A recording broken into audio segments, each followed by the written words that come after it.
Welcome everybody to Catfish Weekly. We have a special edition tonight from the Florence Lauderdale Tourism Center, where we will be hosting our Catfish Weekly show. And this evening we have Susie Shoemaker with us, and she's the Florence Lauderdale Convention and Visitor Bureau Manager of Sports and Sales Events. And we're going to get a little history on the Tennessee River system. Welcome to the show. Thank you. Would you like to tell us a little bit about how all of the Tennessee River stuff become into play with all the dams and the lakes and things? Well, TVA dammed up the river so that for transportation, and so you have Pickwick Dam, which is near Tennessee and Mississippi, and then from there to Wilson Dam you have Pickwick Lake, or as the Native Americans like to call it, the Singing River. And then from Wilson Dam to Wheeler Dam you have Wilson Lake, and then from Wheeler Dam to Gunnersville you have Wheeler Lake. It's all a part of the Tennessee River system. It's a very much it's heavy barge traffic. Heavy barge traffic. So we've seen like rocket missiles go up the river, and that's amazing. It is. They're huge. Now, is all of this? Did all this take place and begin during the Depression for job creations? Well, my grandfather lived in Iuka, Mississippi, and he would tell tales of when he was a young boy. I think he was 13. But it was like in the early 1900s, and he would drive a school bus out where he says, out there where you're swimming and your dads are fishing, I used to drive a school bus out there. So in the early 1900s is when it all started. Okay, but it went for several years and employed thousands of people that may or may not have had jobs in those days. Right. Now earlier today we was here and you was telling us a little history about the Indian population that was here that got moved during the Trail of Tears. Right. Could you touch on that for just a minute? I know that was extremely interesting, and I really didn't get to hear much of that. Okay. Well, we have the largest non-mortared rock wall in the United States here, just off of the Natchez Trace. And a gentleman by the name of Tom Hendricks, his great-great-grandmother was an Aiuchi Indian, and she was removed from this area with the Trail of Tears. Well, at the time, like I said, the Native Americans called this the Singing River because there was a woman's voice they could hear in the water, and it was a soothing factor. Well, each one of those Native Americans was given a disc with a number on it, and so that's just how they kept up with them. Well, she got to Oklahoma, and she could hear a woman in the water, but it was not a soothing voice, and so she said, if I don't go back, I'm going to die. So she took 5 years and walked back, and every stone laid in that wall is a replica of one of her steps that she took in her journey. Wow. So that's some great history and a great story. This area that you live in is a go-to place for the people that not only watch Catfish Weekly, but a bunch of us fishing guys from throughout the United States just kind of can't wait to get down here. Good.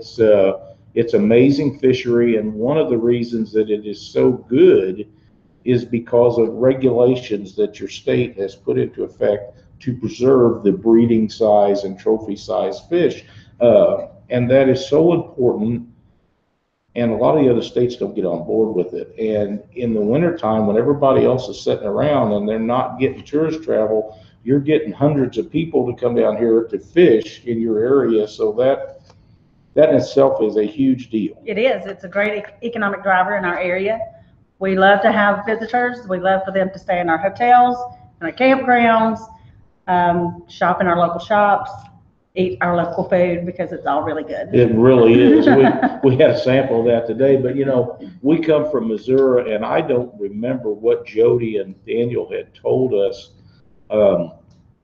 earlier, but there is a bunch of states in the lower 48 that will be here, as far as California, and there's guys coming from the Potomac River area and from West Virginia and all over the mid part of the United States. So the Tennessee River has attracted a huge number of people. It And has. we're so pleased to be down here, but now it's a little chilly. That's an understatement. It was 9 degrees when I got up this morning, and we spent the day getting this set up so we could do our show here tonight. But you guys are not used to having this. No, we're not. Normally, you're what temperatures here? Oh, 30s. For lows? Yeah. Yeah. I mean, it'll get down into the teens, but doesn't stay all day long like it has today. Well, it's kind of been this way for the biggest part of the weekend. Pretty much so. Yeah. So it's, of course, I think when we leave and head back north, it's probably going to warm up a little bit.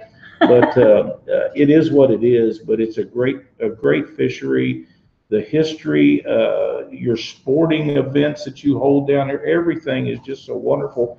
And like I was telling you outside earlier, I wish that I'd have brought my video camera. It was so cold that we didn't want packing more stuff than we had to. But the setup that you have here is absolutely gorgeous. And the people that come down here to fish should stop in and Absolutely. see you guys and look at the beautiful facility you got and get in on some of this history stuff. Absolutely. We have a tremendous music history. W.C. Handy was born here, the father of the blues. Sam Phillips was born here. He's the father of rock and roll. He discovered Elvis and a lot of other people. The family is still here. A lot of his family is here. They're in and out from here in Memphis. And then Helen Keller was born here. And so we have her birthplace, and it's open for visitors. And cool. I never knew that all of those people was from this area. It's just, I could think Cindy and I needs to come down here for a week. Or longer. Yeah, and just look around and see some of the stuff that we've missed out on, because when we go to places, we go to fish, and we spend all of our time fishing. But I got to tell you, we didn't make it on the water today. It's a little cool, and we had to set up for the show. We got all that done, so we'll be out there tomorrow. But the last I knew, there was 160-ish boats coming from all over the United States, and we're going to load up on Tennessee River and try to work on them catfish. All right.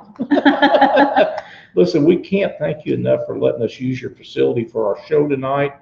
And I know that Daniel and Jody are coming down here, sharing some of your history with us. It's a great deal, and I've really enjoyed being here today. Well, thank you. I can't wait to come back. Well, we're absolutely ready for you to come back anytime you want to. Well, that's wonderful. Thank you so much, Susie. Thank you. You guys stay tuned at 7 o'clock Central, Catfish Weekly with guest Jason Mathena. We're going to be talking about wintertime safety on the water.